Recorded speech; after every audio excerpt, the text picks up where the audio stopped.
Welcome to our deep dive into Veterans Day. Mm. Um, it's a day we all have marked on our calendars, but I think it's easy to just see it as a day off. Yeah. Today we're going beyond the parades and sales to really understand the significance of Veterans Day. Right.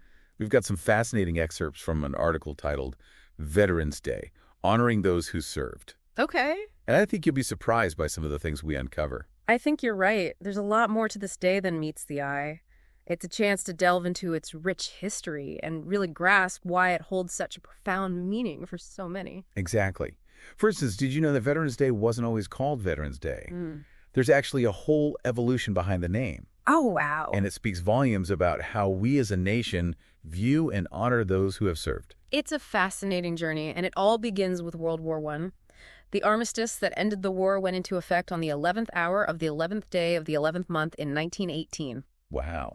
And so Armistice Day was born. It's almost poetic, isn't it? That very specific date and time, marking the end of what was supposed to be the war to end all wars. Right. Sadly, history had other plans. You're right, and that makes the evolution of this day even more significant. Yeah. At first, Armistice Day was solely dedicated to honoring those who served in World War I. So how did it transition to encompass veterans of all conflicts? What prompted that shift? Well, after World War II and the Korean War, there was a growing sentiment that recognizing the service of all veterans, regardless of which conflict they fought in, was essential. Yeah. In 1954, President Eisenhower signed a bill that officially changed Armistice Day to Veterans Day, Okay. broadening the scope to include all branches of the military and all conflicts. That makes a lot of sense. Yeah. It's about recognizing the sacrifices made by everyone who served, regardless of the specific war or battle. Yeah. It speaks to a more inclusive idea of service and sacrifice. Exactly. It acknowledges that the commitment to serve one's country transcends any single conflict. And it also underscores the idea that the challenges veterans face upon returning home often transcend those specific conflicts as well. That's a really good point. It seems natural to think about the celebrations and parades first, Yeah. but there's a whole other side to Veterans Day that we need to explore. You're absolutely right. We often focus on the visible aspects of honoring veterans, but the article we have here really delves into some of the less visible challenges many veterans face when they transition back to civilian life. Okay, let's unpack that a bit. Mm. What are some of the specific challenges that the article highlights? Well, one of the most significant challenges is the impact on mental health.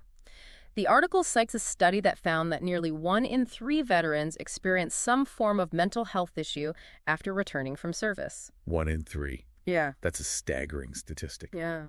What are some of the most common mental health challenges veterans face? Post-traumatic stress disorder, or PTSD, is perhaps the most well-known. It's a condition triggered by exposure to traumatic events, and it can manifest in a variety of ways, including flashbacks, nightmares, anxiety, and difficulty sleeping. I can only imagine how difficult it must be to cope with those kinds of symptoms after returning to civilian life where things might seem relatively peaceful on the surface. Exactly, and that contrast can be jarring. In addition to PTSD, many veterans also struggle with depression, anxiety, and even substance abuse as they try to cope with the transition. It's heartbreaking to think about. But what I'm curious about is what contributes to these mental health challenges? Is it solely the trauma of combat? Or are there other factors at play? That's a really insightful question, and the article touches on that complexity. While combat trauma is certainly a major factor, there are other aspects of military life that can also contribute to mental health issues. I'm all ears.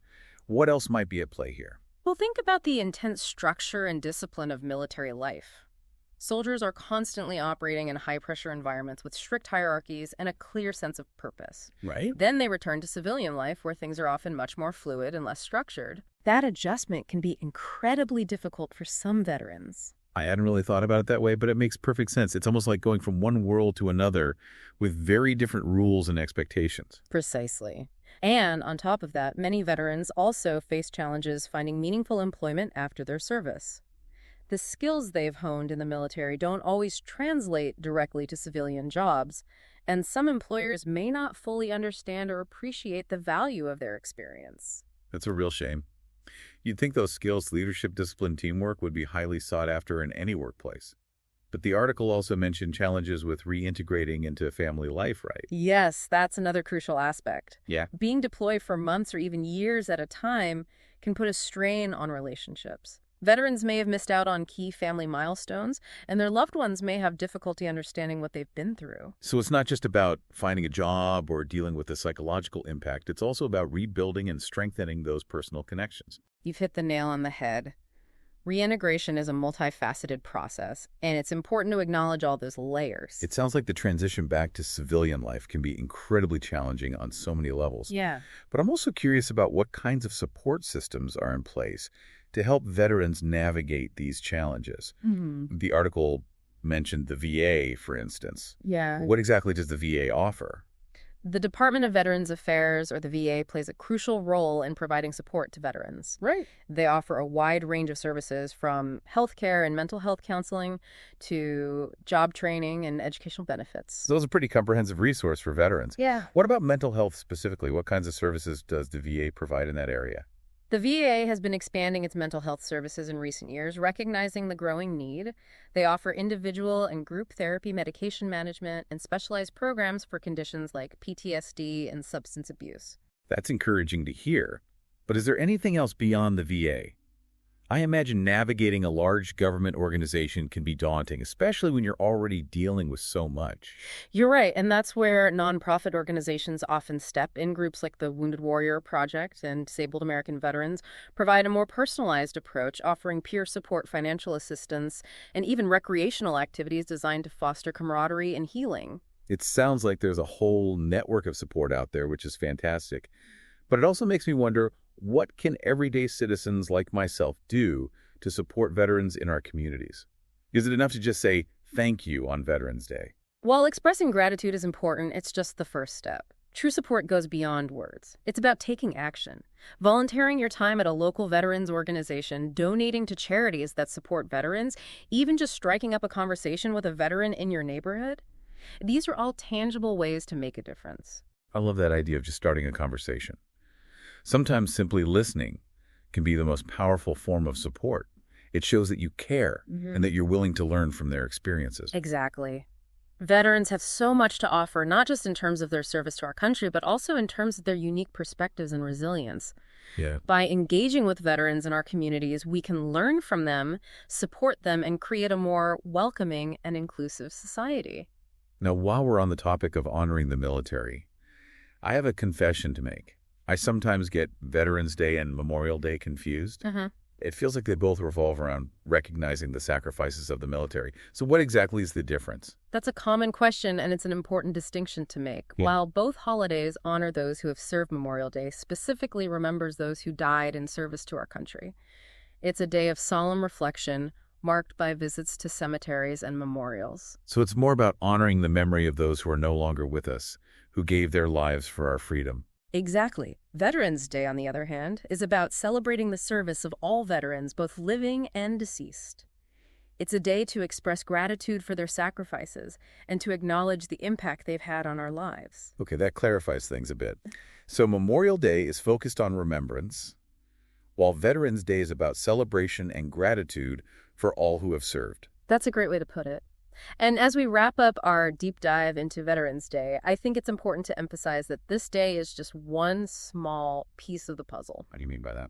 Well, it's fantastic that we set aside a day to honor our veterans, but their needs and the challenges they face don't disappear on November 12th. That's true. Supporting our veterans requires a year-round commitment. Right. It's about advocating for better health care, ensuring access to mental health services, and creating opportunities for veterans to thrive in civilian life. I completely agree. And speaking of thriving in civilian life, the article mentioned that veterans bring a unique set of skills to the workforce. Absolutely.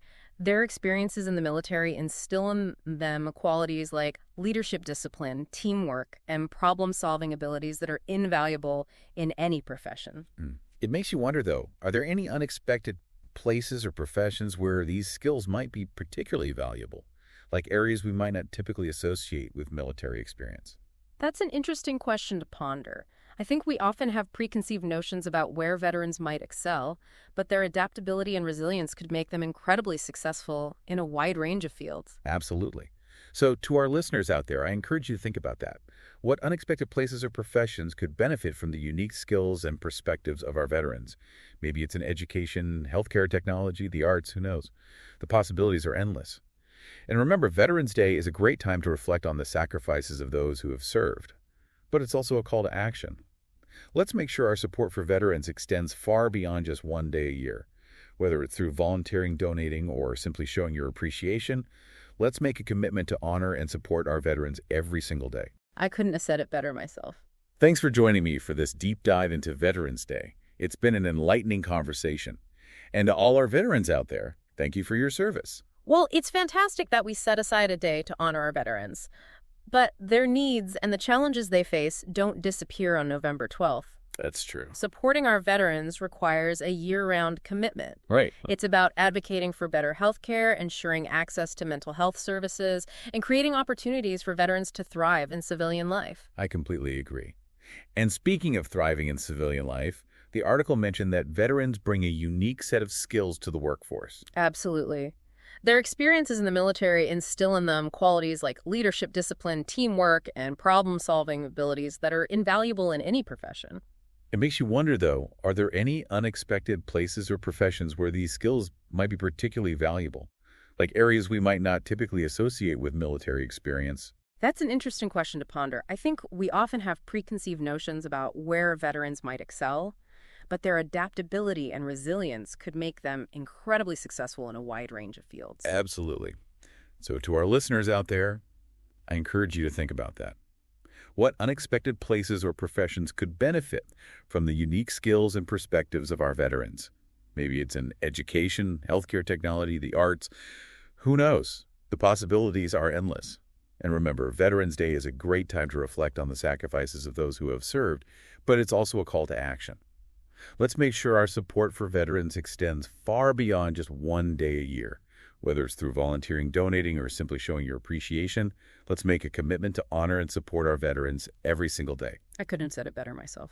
Thanks for joining me for this deep dive into Veterans Day. It's been an enlightening conversation. And to all our veterans out there, thank you for your service. Today is your lucky day. Today is the day that our $3 website works for you, paying you directly to your PayPal daily. Imagine $3 ongoing continuous payments to your PayPal account. Imagine falling asleep and waking up to $300 in your PayPal account. How would this make you feel? How could this help you? What bills could you pay? What kind of fun could you have? What does that retirement look like now? All for a one-time payment of $3. This website is DFY done for you, fully built and completely hosted, and never stops collecting payments for you. You have spent $3 on coffee on a regular, but that coffee won't help you create multiple streams of income. Click the link below.